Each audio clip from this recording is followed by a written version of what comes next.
Okay, so I'm gonna try to explain star trails again on the flat Earth, because people want to say things like, well, why do we see different constellations in the south and the north if there's only a northern star field? Well, from this position, it looks like a northern star field. It looks like it's just over the north, and that's it. But that's not the case. And if you look up, you can see how I'm projecting it in.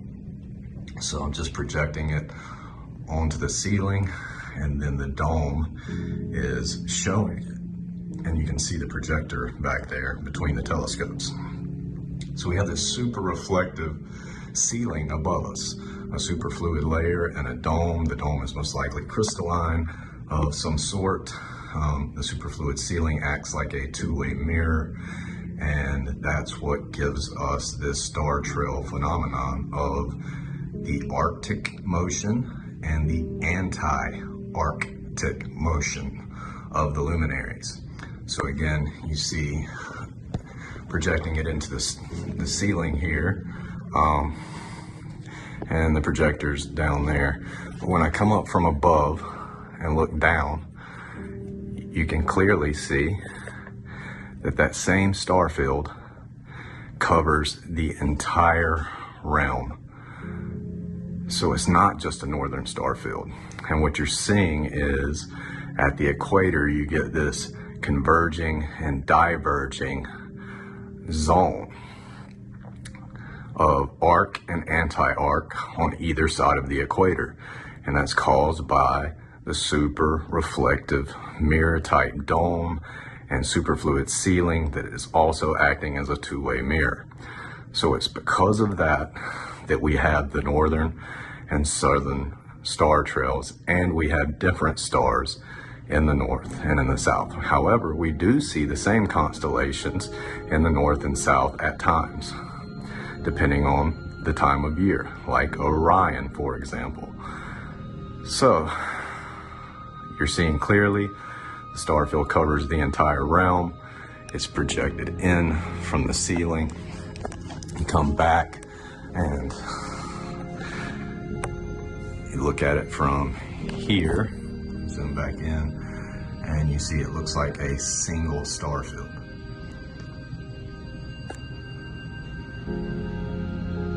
Rotating one direction.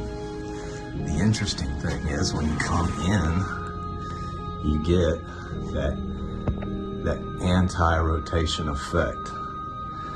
So you see how it looks like it's rotating opposite in the south as it is in the north. When you come in close, you get that anti-rotation. But you saw it's one star field stretched across the entire realm, which also fits scripture because it says he stretches the north out over the empty places. And then the super reflective mirror dome and mirror sky is also in scripture, where he talks about how it's like a cast metal mirror or a bronze mirror that reflects heat or a molten looking glass. All of that would do this. All of those things, all of those descriptions cause this phenomenon. So when we test what the scriptures say about our sky, we actually see that the phenomenon that we observe in real life fit that modeling. You can say it doesn't, but I'm showing you that it does. The interesting thing is when you come up here and you see that rotation and anti-rotation, see how it follows no matter where you go? That's following is the southern part of the sky. So it is an apparent thing caused by the super reflective sky, the mirror sky. The same thing goes for the 24-hour sun. So you can clearly see, looks like one star field rotating in the dome. It's actually pretty simple. It's not that complicated, not that difficult, but it is what's causing the phenomenon. And if you're far enough south at the right time of year, you're gonna see the sun and even the moon at certain times for 24 hours. It's just the way the dome manipulates the light.